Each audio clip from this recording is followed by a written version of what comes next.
70주년 국군의 날에는 68년 만에 조국으로 돌아온 국군 전사자 64위의 유해 봉안식이 있었습니다.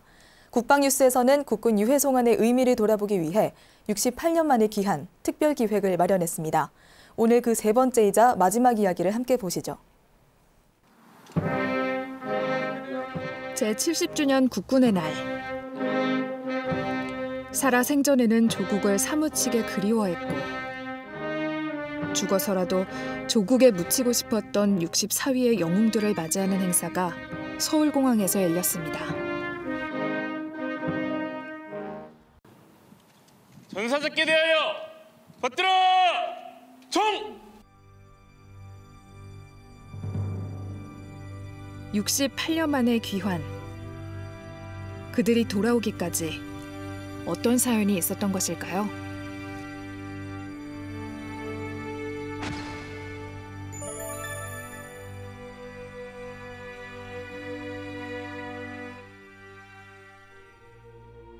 이번에 송환된 64위의 영웅들은 1996년부터 2005년까지 진행된 북미 합동 유해 발굴 작업을 통해 찾은 분들입니다.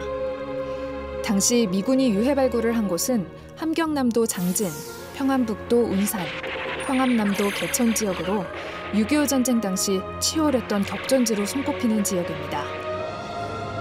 극심한 추위 속에서 남하하는 중공군과 대규모 전투를 벌였던 곳으로 국군과 미군의 희생이 컸던 지역입니다. 미군에 의한 국군 전사자 송환은 이번이 네 번째로 그동안 28위의 국군 전사자가 고국의 품으로 돌아온 바 있습니다. 그중 신원이 확인된 인원 5명의 경우 미군 지원 임무를 수행한 한국군 카투사로 밝혀져 이번에 돌아온 64위의 국군 전사자 중에도 역시 6.25 전쟁 당시 미군에 배속됐던 한국군 카투사가 다수 포함되어 있을 것으로 추정되고 있습니다. 그곳에서 울지 마오. 그동안 아쉽게도 북한에서 전사한 국군 전사자 유해 발굴 사업에 우리 군이 참여해 유해 발굴이 이루어진 적은 없었습니다.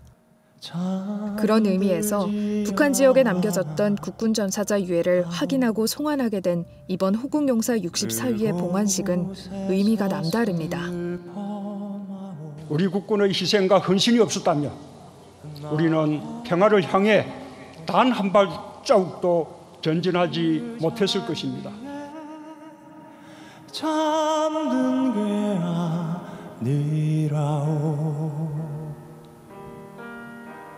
나는 자네 조국 수호에 목숨을 바친 호국 영령들이 있었기에 오늘의 대한민국이 있습니다.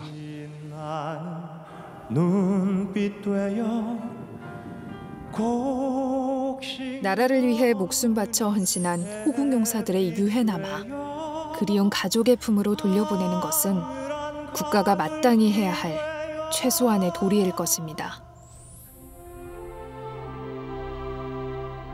6.25 전쟁 당시 북에 남겨진 국군 전사자 유해를 발굴하기 위한 남북 공동 유해 발굴 사업 추진이 속도를 내야 할 지금 70주년 국군의 날을 맞아 호국용사 64위의 봉환식과 함께 들려온 소식은 반갑기만 합니다.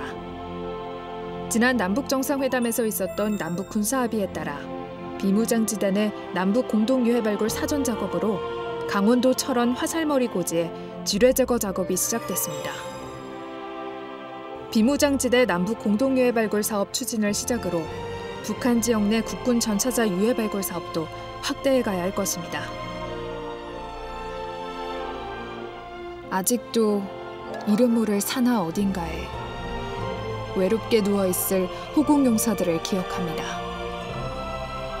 마지막 한 분을 찾을 때까지, 마지막 한 분까지 가족의 품으로 돌아가는 그날까지 조국은 당신을 잊지 않겠습니다. 대한민국의 이름으로 당신을 기억하겠습니다.